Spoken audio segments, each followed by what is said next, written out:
નમસ્તે વિદ્યાર્થી મિત્રો, હું છું યાદવ કુલદીપ શ્રી કે મોરી પ્રાથમિક શાળાની આ યુટ્યુબ ચેનલ ઉપર આ બધા વિદ્યાર્થીઓનું હાર્દિક સ્વાગત કરું છું. આજે આપણે બળની અને દબાણ એની અંદર આગળ વધશું કે ભાઈ બળ આંતરક્રિયાને કારણે ઉદ્ભવે છે. શું છે કે ભાઈ બળ છે એ આંતરક્રિયાને કારણે ઉદ્ભવે છે. કઈ રીતે હવે આપણે જોઈએ તો બળ છે આંતરક્રિયાને કારણે ઉદ્ભવે છે. કઈ રીતે સમજી શકીએ? અને આંતરક્રિયા શું તો કે ભાઈ કોઈ પણ બે પદાર્થ વચ્ચે ક્રિયા થાય તો જ બળ ઉદ્ભવે. દાખલા તરીકે હવે આપણી બુકની અંદર આપેલ છે કે ભાઈ ખાલી સમજણ માટે લખું છું કે એક કાર છે. શું છે? એક કાર છે. આ એક સરસ મજાની કાર છે, એ ઊભી છે. એની પાછળ એક વ્યક્તિ ઊભો છે, બરોબર છે. આ વ્યક્તિ અને કાર વચ્ચે કોઈ પણ ક્રિયા વચ્ચે થતી નથી, તો અત્યારે બળનું મૂલ્ય શું છે? બળનું મૂલ્ય શૂન્ય, કારણ કે કોઈ પણ પ્રકારનું બળ લગાડવામાં આવતું નથી. તો પદાર્થ શું છે? સ્થિર છે. શું છે? સ્થિર. પહેલી પ્રવૃત્તિ આપણે પહેલી આકૃતિ આપી છે બુકની અંદર. આ તમે મુદ્દો જોશો કે ભાઈ બળ છે આંતરક્રિયાના કારણે ઉદ્ભવે છે એની અંદર, બરોબર છે. પછી બીજી વખત શું થયું કે ભાઈ આ જ વ્યક્તિ છે, આ જ વ્યક્તિ શું કરે છે? કારને ધક્કો મારે છે. શું કરે છે? કારને ધક્કો મારે છે. શું મારે છે? ધક્કો. આ વ્યક્તિ કારને ધક્કો મારશે એટલે કાર આગળ વધશે. ક્યાં વધશે? આગળ વધશે. આગળ વધશે એટલે કે કારનું સ્થાન અહીંયા હતું એ આગળ વધીને આમાં ક્યાંક આવશે, બરોબર છે. તો બળ લાગે છે એટલે કે વ્યક્તિ અને કાર વચ્ચે શું થાય છે? આંતરક્રિયા, એટલે કે કઈ ક્રિયા થાય છે. કઈ ક્રિયા? આંતરક્રિયા એટલે કે એકબીજા વચ્ચેની ક્રિયા. આંતરક્રિયાઓ એટલે શું તો કે એકબીજા વચ્ચેની ક્રિયા. તો કઈ ક્રિયા થઈ? બળ લગાડ્યું. આંતરક્રિયા થઈ તો જ બળ લાગે, બરોબર છે. દાખલા તરીકે આ માર્કર છે એમને પડી છે, આમાં હું કોઈ પણ પ્રકારનું બળ લગાડતો નથી, એટલે કે કોઈ પણ પ્રકારની આંતરક્રિયા થતી નથી. પછી શું કરું છું કે હું બળને લગાડું છું તો શું થાય છે? હાથ વડે બળ લગાડ્યું તો માર્કર પોતાનું સ્થાન બદલે છે, એટલે કે મારી વચ્ચે અને માર્કર વચ્ચે આંતરક્રિયા થઈ, પછી માર્કરે સ્થાન બદલ્યું, એટલે કે આંતરક્રિયા થાય તો જ બળ લાગે, બાકી બળ લાગતું નથી, બરોબર. બીજી એક આકૃતિ શું કહે છે કે ભાઈ બે વ્યક્તિઓ સામસામે બળ લગાડે છે, બરોબર. એક બળદ ને એક વ્યક્તિ સામસામે બળ લગાડે છે, પણ સામસામે બળ લગાડે છે, બરોબર છે. તો કઈ રીતે બળ લાગશે? હવે એમાં એવું નક્કી નથી કે ભાઈ દાખલા તરીકે બે વ્યક્તિની તમને આકૃતિ આપી છે, બરોબર છે. એ બે વ્યક્તિ સામસામે બળ લગાડે છે, એકબીજાને આમ ખેંચે છે, બરોબર છે. તો એ કઈ રીતે થાય છે આપણે આગળ જોવાનું છે. અત્યારે આપણે શું ખાસ આ મુદ્દાની અંદર શીખવાનું છે? બીજું કાંઈ નહીં, બીજું બધું કાઢી નાખો. એક જ વસ્તુ શીખવાની છે. વસ્તુ કઈ છે તો કે ભાઈ આની અંદર એક વસ્તુ આપણે શીખવા મળી કે બળ બે પદાર્થ વચ્ચે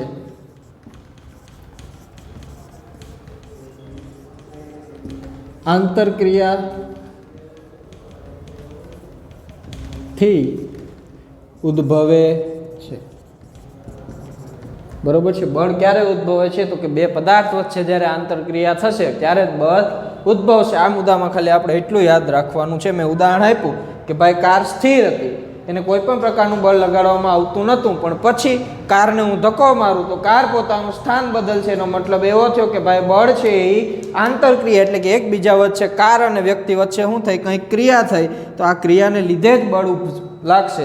પહેલાં શું હતું કે કાર સ્થિર હતી, વ્યક્તિ સ્થિર હતો, બરોબર. કંઈ ક્રિયા હતી નહીં, પણ જ્યારે આંતરક્રિયા એટલે કે એકબીજા વચ્ચે કંઈક ક્રિયા કરે ત્યારે જ એ બળ લાગે, ત્યાં સુધી બળ લાગતું નથી, બરોબર છે. તો આ મુદ્દામાંથી ખાસ આપણે આઈએમપી આ શીખવાનું છે કે બળ એ બે પદાર્થ વચ્ચે આંતરક્રિયાથી ઉદ્ભવે છે. તમને એમ કોક પૂછે કે ભાઈ ખરું ખોટું અથવા ખાલી જગ્યા પૂછે કે બળ એ એકબીજા વચ્ચે ખાલી જગ્યાથી ઉદ્ભવે છે, તો તમે લખી શકો આંતરક્રિયાથી ઉદ્ભવે છે, બરોબર છે.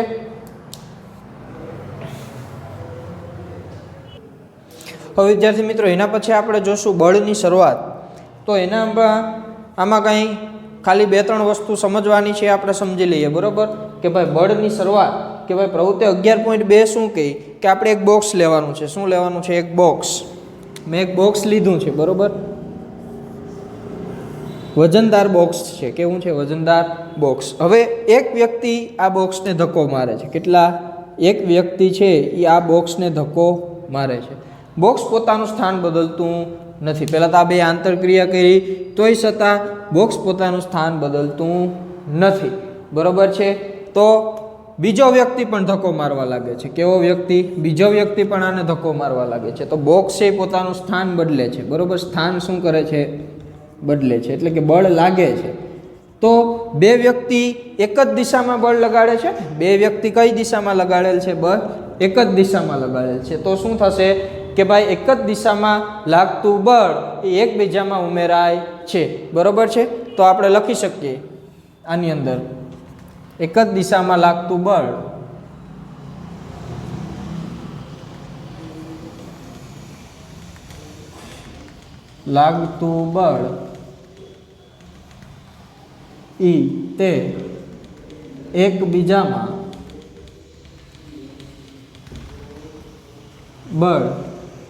તે એકબીજામાં ઉમેરાય છે. એ કઈ રીતે સાહેબ? તમને એમ પ્રશ્ન થશે કે સાહેબ એમાં કઈ સમજાણું નહીં. જો એક દિશામાં લાગે છે આ બળ, બંને બળ કઈ દિશામાં લાગે છે? એક દિશામાં લાગે છે. ઉમેરાય છે એનો મતલબ શું કે ભાઈ આ ભાઈ છે એ 30, બળનો એકમ છે ન્યૂટન. શું છે? ન્યૂટન. આપણે કેમ કે ભાઈ કિલોમીટર હોય કે 1 કિલોમીટર 2 કિલોમીટર કેટલું હાલ્યા, તો કે સાહેબ હું 2 કિલોમીટર હાલ્યો, એમ બળ કેટલું લગાડ્યું તો એનો એકમ કયો છે? ન્યૂટન. કે ભાઈ એક વ્યક્તિ છે એ 30 ન્યૂટન બળ લગાડે છે. બરોબર છે. બીજો વ્યક્તિ છે એ કેટલું લગાડે છે? 20 ન્યૂટન બળ લગાડે છે. કેટલું? 20 ન્યૂટન. તો શું કીધું છે કે એક જ દિશામાં લાગતું બળ તે એકબીજામાં ઉમેરાય છે. બરોબર છે. તો એક જ દિશામાં લાગે છે તો એકબીજામાં ઉમેરાઈ જશે. 30 ન્યૂટન પ્લસ 20 ન્યૂટન એટલે 50 ન્યૂટન. એટલે કે આખા બોક્સ ઉપર કુલ કેટલા ન્યૂટન બળ લાગે છે? 50 ન્યૂટન જેટલું બળ લાગે છે. બરોબર. ત્યારે આ બોક્સ ખયું. પહેલા ભાઈ આ ભાઈએ 20 ન્યૂટન લગાડ્યું તો બોક્સ ખયું નહીં. પછી બીજા ભાઈએ મદદ કરવા લાગી, એણે 30 ન્યૂટન લગાડ્યું તો કુલ બોક્સ ઉપર કેટલું? 50 ન્યૂટન બળ લાગ્યું. ત્યારે એ બોક્સ આગળ ખઈશું, ત્યાં સુધી ખઈશું નહીં. એનો મતલબ એવો છે કે એક જ દિશામાં લાગતું બળ તે એકબીજામાં ઉમેરાય જાય. બરોબર છે. બીજું શું લખી શકીએ આની અંદર કે ભાઈ હવે આ બે એક જ દિશામાં બળ લગાડતા હતા, હવે બન્યું એવું કેવું બની ગયું ભાઈ? તો કે હવે બે મસ્તી કરવા વર્ગી ગયા. શું કરવા વર્ગી ગયા? મસ્તી. કઈ રીતે મસ્તી કરી? તો જુઓ, આ બોક્સ હતું. શું હતું? બોક્સ. હવે આ ભાઈ આ બાજુથી ધક્કો મારતો હતો, એ 30 ન્યૂટન મારતો હતો. કેટલો? 30 ન્યૂટન. બરોબર. તો આ ભાઈની વિરુદ્ધ દિશામાં આવી ગયો. ક્યાં આવી ગયો? એ 20 ન્યૂટન બળ લગાડતો હતો. કેવું? 20 ન્યૂટન. બરોબર છે. આ ભાઈ 20 ન્યૂટન બળ લગાડે. હવે થાય કેવું કે જો બળ છે એ વિરુદ્ધ દિશામાં લાગે છે. લાગે છે ને? બળ ક્યાં લાગે છે? વિરુદ્ધ દિશામાં. તો હવે શું થશે? તો હવે તમારે શું લખવાનું કે ભાઈ એક દિશામાં લાગતું બળ એકબીજામાં ઉમેરાય તો વિરુદ્ધ દિશામાં લાગતું બળ બંનેના તફાવત જેટલું હોય છે. તમને ખબર છે કે બે એકબીજામાં એક દિશામાં બળ લગાડતા હતા ત્યારે કુલ 50 ન્યૂટન થતું હતું, પણ આમાં કેટલું થશે? કુલ લાગતું બળ કેટલું થશે? બરોબર છે. તો એ હવે આપણે જોઈએ. વિરુદ્ધ દિશામાં લાગતું બળ, વિરુદ્ધ દિશામાં લાગતું બળ બંનેના તફાવત જેટલું હોય છે. કઈ રીતે બંનેના તફાવત જેટલું? તો કે સાહેબ આ 30 ન્યૂટન લગાડે અને તફાવત એટલે બાદબાકી, અને આ 20 ન્યૂટન લગાડે તો બોક્સ ઉપર લાગતું કુલ બળ કેટલું હશે? 30 - 10 ન્યૂટન હશે. કેટલું હશે? 10 ન્યૂટન. તો આપણે લખી શકીએ કે વિરુદ્ધ દિશામાં લાગતું બળ એ બંનેના તફાવત જેટલું હોય, એકબીજાના લખો તો પણ હાલે, એકબીજાના તફાવત જેટલું હોય છે. બરોબર છે. પાછું સમજી લઈએ આપણે કે ભાઈ સાહેબ આ બોક્સ હતું. આ બોક્સમાં પહેલાં એક ભાઈએ 20 ન્યૂટન બળ લગાડ્યું, બીજા ભાઈએ 30 ન્યૂટન. તો એક જ દિશામાં કુલ કેટલું બળ લાગ્યું? બોક્સ ઉપર કુલ કેટલું બળ લાગ્યું? તો કે સાહેબ 50 ન્યૂટન. હવે બે બાંધ્યા એટલે એક ભાઈ આ બાજુથી 30 ન્યૂટન લગાડ્યું ને એક ભાઈ આ બાજુથી 20 ન્યૂટન લગાડ્યું. બરોબર છે. તો કેટલું બોક્સ ઉપર કુલ બળ કેટલું લાગ્યું? તો કે વિરુદ્ધ દિશામાંથી બળ લગાડ્યું. વિરુદ્ધ દિશામાંથી બળ લગાડ્યું એટલે બોક્સ ઉપર કુલ બળ, તો કે આ ભાઈનું 30 માઇનસ આ ભાઈનું 20 ન્યૂટન, તો કુલ બળ કેટલું લાગ્યું? 10 ન્યૂટન. બરોબર છે. આ વસ્તુ ખાસ મહત્વની છે. બરોબર છે, જે આપણે શીખા. બીજી વસ્તુ તો કે એક બળ બીજા બળ કરતા, હવે નાળાખેસ રમતા હોય, નાળાખેસ રમ્યું હશે, રસાખેસ. બરોબર. હવે રસાખેસ છે, આ રસો છે.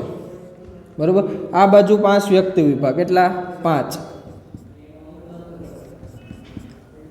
આ બાજુ 5 એવા 5 વ્યક્તિ વિભાગ, આ બાજુ 3 વ્યક્તિ વિભાગ. તો થશે શું ભાઈ કે સાહેબ હવે શું થશે તો કે એક બળ બીજા બળ કરતાં કાં તો આ લોકો વધારે બળ લગાડે આના કરતાં કાં તો આ લોકો વધારે બળ લગાડે આના કરતાં, કાં તો આ લોકો ઓછું બળ લગાડે, કાં તો બે બાજુ કેવું બળ લાગે, આ પણ એટલું જ લગાડે અને આ પણ એટલું જ લગાડે. દાખલા તરીકે આપણે કઈ રીતે સમજી શકીએ તો કે સાહેબ આ 20 લગાડતા હોય તો આ 30 લગાડતા હોય, એટલે એમ કહી શકીએ કે એક બળ બીજા બળ કરતાં વધુ પણ હોઈ શકે કે નહીં, તો કે આ સાહેબ હોઈ શકે. પછી આ 30 લગાડતા હોય તો આ 20 લગાડતા હોય તો બીજું શું કહી શકીએ કે સાહેબ એક બળ છે એ બીજા બળ કરતાં ઓછું પણ હોઈ શકે, બરોબર છે. અને કાં તો આ 30 અને આ 30 લગાડે તો કાં તો બે બળો કેવા હોઈ શકે, સમાન હોઈ શકે, બરોબર છે. તો આપણે બીજું શું લખી શકીએ આની અંદર તો કે એક બળ બીજા બળ કરતાં સમાન, વધારે કે ઓછું હોઈ શકે, બરોબર. એક વસ્તુ આપણે આ પણ લખી શકીએ. સમજ્યા શું કહેવા માંગુ છું? પાછા સમજી લો. આપણે આ સમજવાનું છે, આ બરોબર છે. MCQ પૂછાય આમાંથી, અથવા ખાલી જગ્યા ખરા ખોટા પૂછાય કે ભાઈ નાળા ખેંચ છે તો આ એક ગ્રુપ છે, આ બીજું ગ્રુપ છે. આ લોકો 10 લગાડે તો આ લોકો 15 લગાડે. એનો મતલબ શું થયું કે એક બળ છે એ બીજા બળ કરતાં કેવું હોઈ શકે તો કે આનું બળ, આ એક બળ છે બીજા બળ કરતાં વધુ પણ હોઈ શકે ને, કારણ કે આ 10 છે આ 15 છે. પછી આ 15 લગાડે આ 10 લગાડે તો ઓછું પણ હોઈ શકે એક બીજા કરતાં, અને આ 15 લગાડે તો આ પણ 15 લગાડે તો બે સમાન પણ હોઈ શકે, બરોબર છે. અને બીજો મુદ્દો આની અંદર શું લખશું કે બળની માત્રા, કેટલું બળ લાગ્યું એના મૂલ્ય વડે દર્શાવાય છે. બળની માત્રા તેના મૂલ્ય વડે દર્શાવાય છે, બરોબર છે. કે બળની માત્રા જે છે એના મૂલ્ય વડે દર્શાવાય છે, બરોબર છે. મૂલ્ય વડે દર્શાવાય છે એટલે શું તો કે ભાઈ એનું મૂલ્ય હોય, તમે 1 કિલોમીટર હાલો છો તો એનું મૂલ્ય છે તમે કેટલું હાલ્યા તો કે 1 કિલોમીટર, બરોબર. તમે 1 મીટર હાલો છો તો કેટલું હાલ્યા તમે 1 મીટર, બરોબર છે. તો કેટલું બળ લગાડ્યું તો એનું મૂલ્ય છે કે 20 ન્યૂટન, 30 ન્યૂટન, 40 ન્યૂટન, બરોબર છે. આ એનું શું છે મૂલ્ય છે. તો બળને એના મૂલ્ય વડે પણ, એની માત્રા છે કે કેટલું બળ લાગ્યું એનું મૂલ્ય છે, એના મૂલ્ય વડે પણ દર્શાવાય છે. તો હવે આપણે જોશું બળ પદાર્થની ગતિની અવસ્થા બદલી શકે છે. કઈ રીતે? જો બોલ છે હાથમાં છે, બરોબર, અત્યારે સ્થિર છે, પછી તમે એને મૂકશો એટલે પદાર્થ કેમાં આવશે? ગતિમાં આવશે, બરોબર છે. તો કંઈ પણ બળ લગાડો ત્યારે પદાર્થ પોતાની ગતિની અવસ્થા બદલી શકે છે. દાખલા તરીકે આ જમીનની સપાટી છે, જમીનની સપાટી ઉપર એક બોલ પડ્યો છે, બરોબર છે. આ બોલ અત્યારે સ્થિર છે. જો સ્થિર હોય તો પણ એને કહેવાય પદાર્થની ગતિની અવસ્થા જ કહેવાય. આગળ જોઈએ આપણે. પણ જો આના ઉપર કંઈક બળ લગાડો એટલે બોલ છે એ જમીન ઉપર આ રીતે ગબડવાનું ચાલુ કરશે કે નહીં? તો આ સાહેબ કરશે, બરોબર છે. તો પદાર્થની દિશામાં જ બળ લગાડું છું. કોની દિશામાં? પદાર્થની દિશામાં જ બળ લગાડું છું એટલે ઝડપ વધશે. હવે બોલને વિરુદ્ધ દિશામાં બળ લગાડીશ એટલે શું થશે? બોલ આમ હાલ્યો જતો હોય ભાઈ, અને તમે એની વિરુદ્ધ દિશામાં પાછું બળ લગાડશો એટલે શું થશે? ગતિ ઘટશે, બરોબર. અને પદાર્થની દિશામાં તમે બળ લગાડશો, પદાર્થ જે દિશામાં જાય છે એ દિશામાં તમે બળ લગાડશો તો ગતિ શું થશે? વધશે, બરોબર છે. વધશે ને, બરોબર છે. બોલ જાય ભાઈ આમ એક જ દિશામાં જાય છે, આ દિશામાં. જો તમે આ જ દિશામાં બળ લગાડશો તો ગતિમાં વધારો થશે, અને જો તમે વિરુદ્ધ દિશામાં બળ લગાડશો તો ગતિમાં શું થશે? ઘટાડો થશે, બરોબર છે. આ વસ્તુ ખાસ આપણે સમજવાની છે. તો પહેલો મુદ્દો આપણે શું લખી શકીએ આની અંદર? જો બીજું ઉદાહરણ લઈએ તો ગોલકીપર હોય, ગોલકીપર, બરોબર છે. એ બોલને લાત મારશે એટલે કે બોલની ગતિમાં વધારો થશે, કારણ કે બોલની જ દિશામાં લાત મારી. હવે બોલ સામે જતો હશે, હવે ત્યાંથી પાછો એક ખેલાડી સામે લાત મારશે તો બોલની ગતિમાં શું થઈ જશે? ઘટાડો થઈ જશે, બરોબર છે. આ માર્કર છે, માર્કર આ રીતે જતું હોય અને હું આ રીતે આમ પાછો ધક્કો મારું તો એની ગતિમાં વધારો થશે, પણ જો પાછો આ રીતે ધક્કો મારું તો એની ગતિમાં શું થશે? ઘટાડો થશે, બરોબર છે. તો આપણે આના ઉપરથી શું કહી શકીએ કે ભાઈ જો પદાર્થની દિશામાં બળ લગાડવામાં આવે, શું કહી શકીએ કે ભાઈ આ પ્રવૃત્તિ 11.3 ઉપરથી આપણે કહી શકીએ કે ભાઈ પદાર્થની પદાર્થની ગતિ, જે દિશામાં પદાર્થ ગતિ કરતો હોય, પદાર્થની ગતિની દિશામાં બળ લગાડવામાં આવે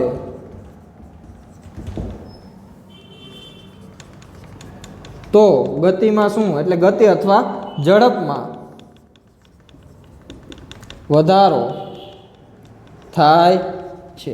બરોબર છે. દાખલા તરીકે હું અહીં ખાલી તમને સમજવા માટે લખી દઉં કે ભાઈ એક સપાટી ઉપર છે, બોલ આ રીતે આમ ગતિ કરે છે, એની જ તમે દિશામાં એની સામે જ તમે એ જ દિશામાં બળ લગાડશો તો ગતિમાં શું થશે, વધારો થશે. બરોબર છે. બીજું, પદાર્થની ગતિની વિરુદ્ધ દિશામાં બળ લગાડવામાં આવે, શું કે પદાર્થની ગતિની વિરુદ્ધ દિશામાં બળ લગાડવામાં